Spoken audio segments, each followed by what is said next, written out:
స్వేచ్ఛ, సమానత్వం, సాధికారతలే లక్ష్యంగా మహిళలు పురోగమించాలని పిలుపునిస్తూ విశాఖలో ఎన్ఎఫ్ఐడబ్ల్యూ మహిళలు జీవీఎంసీ గాంధీ విగ్రహం వద్ద ప్రదర్శన నిర్వహించారు. గౌరవప్రదమైన జీవితం దాతృత్వం కాదు, ఇది మన హక్కు, అందుకే పోరాడదాం అనే నినాదాన్ని అందుకున్నారు. శ్రామిక మహిళలు పోరాడి సాధించుకున్న హక్కుల దినోత్సవాన్ని అందాల పోటీల నిర్వహణ కోసం కాదని తెలుసుకోవాలని ఆంధ్రప్రదేశ్ మహిళా సమాఖ్య రాష్ట్ర అధ్యక్షురాలు విమల అన్నారు.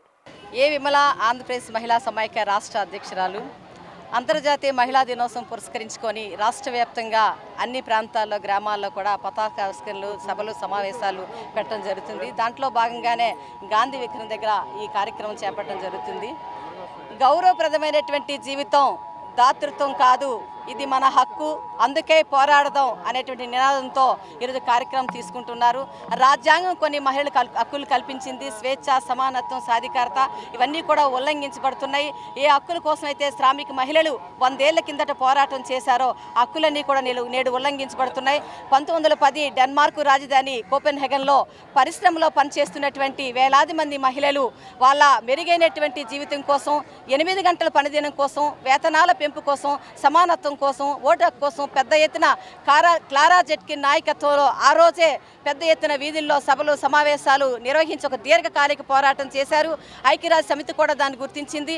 ఈరోజు మార్చి 8వ తారీఖున అంతర్జాతీయ మహిళా దినోత్సవంగా మొత్తం అందరూ కూడా జరుపుకుంటున్నారు. కాకపోతే ఒక దౌర్భాగ్యమైన పరిస్థితి ఏంటంటే శ్రామిక మహిళలు పోరాటం చేసి సాధించుకున్నట్టు మహిళా హక్కుల పోరాట దినం అంతర్జాతీయ మహిళా దినోత్సవం మార్చి 8 అయితే ఈరోజు పాలక వర్గాలు, రాజకీయ నాయకులు, కొంతమంది సంస్థలు చేస్తున్నట్టు పని ఏంటంటే ఒక ఈవెంట్గా దాన్ని చిత్రీకరిస్తున్నారు. అంతర్జాతీయ మహిళా దినోత్సవాన్ని అందాల పోటీలని, ముగ్గురు పోటీలని, దాని తాలూకా ప్రాముఖ్యత కానీ, దాని చరిత్ర కానీ ఎక్కడ కూడా వక్రీకరించి చెప్పినటువంటి పరిస్థితి మనం చూస్తున్నాం. కాబట్టి మహిళా సాధించుకున్న హక్కులన్నీ కూడా ఈరోజు కేంద్ర రాష్ట్ర ప్రభుత్వం ఉల్లంఘిస్తున్నాయి. 5 ఏళ్ళకి ఒకసారి వస్తున్నటువంటి ఎన్నికల్లో మేము అధికారంలోకి వచ్చినట్లయితే మహిళా అభ్యున్నతి కోసమే పాటుపడతాం, మహిళా సాధికారత కోసమే పాటుపడతామని చెప్తున్నారు. పోరాడి సాధించుకున్నటువంటి మహిళా హక్కులు కానివ్వండి, చట్టాలు కానివ్వండి, ఇవన్నీ కూడా ఉల్లంఘించబడుతున్నాయి. ఈ నేపథ్యంలో నేటికి కూడా మహిళలు విజేత పౌరునిగానే చూడబడుతున్నారు. నిర్ణయాధికారంలో మహిళని భాగస్వాములు చేయడం లేదు. 75 ఏళ్ల స్వతంత్ర భారతావనిలో నేటికి కూడా 3 ఏళ్ల బాలిక నుంచి 80 ఏళ్ల ముదిసెల వరకు కూడా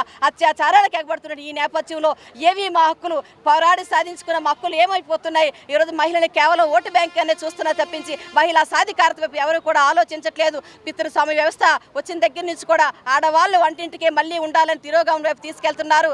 కార్ల్ మార్క్స్ ఒక మాట చెప్పాడు, ప్రతి స్త్రీ కూడా రాజకీయవేత్తగా ఎప్పుడైతే ఎదుగుతుందో సమాజం బాగుపడుతుంది, సమాజంలో జరుగుతున్న రుగ్మతులన్నీ కూడా బాగుపడుతుందని చెప్పడం జరుగుతుంది. కాబట్టి ఈరోజు వంటిల దగ్గర నుంచి సమాజ శ్రేయస్సు కోసం హక్కుల్ని ప్రశ్నించే దిశగా ప్రతి మహిళ కూడా ఉండాలి. అందుకోసం చేసే పోరాటంలో ప్రతి ఒక్కరు కూడా భాగస్వాములు అవ్వాలని చెప్పి ఆంధ్రప్రదేశ్ మహిళా సమాఖ్య పిలుపునిస్తా ఉంది.